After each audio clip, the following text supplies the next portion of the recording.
let's build a pond from start to finish.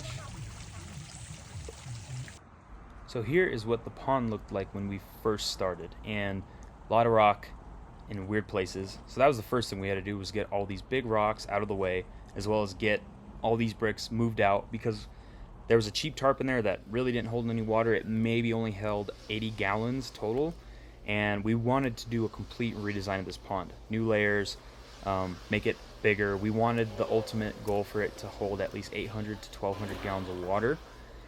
And for that, we had to, recut lines, dig it deeper, as well as, cut out different layers for this pond as well. Because we were doing this project on a budget, there was a lot of hand tools and digging involved, as you can see. And that there is my papa in frame. He was such a huge help on this project, and yeah, he definitely still got it. It was pretty impressive to see him get to work. And yeah, it was so much fun to actually just do this with him and kind of have that, one-on-one bonding experience.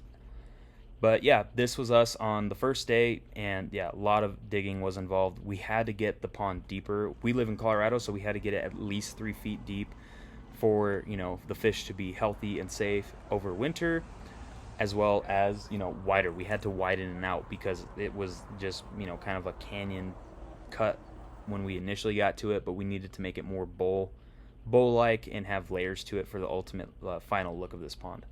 As you can see here, this is day 2. We are still digging and getting it deeper, as well as using a pick to cut sharper walls and ledges for the pond itself. And yeah, this is when it was really starting to come together. It looked really nice from the cutout, and we really started to like the ultimate look. We finished cutting everything we needed to on day 2 and getting the layers, and we put the liner in around that point. We did ended up putting a like landscaping mats down under the pond to minimize punctures, tears, and stuff like that. The pond liner we went with was HDPE, which is highly UV resistant, as well as ultimately it just being super tough.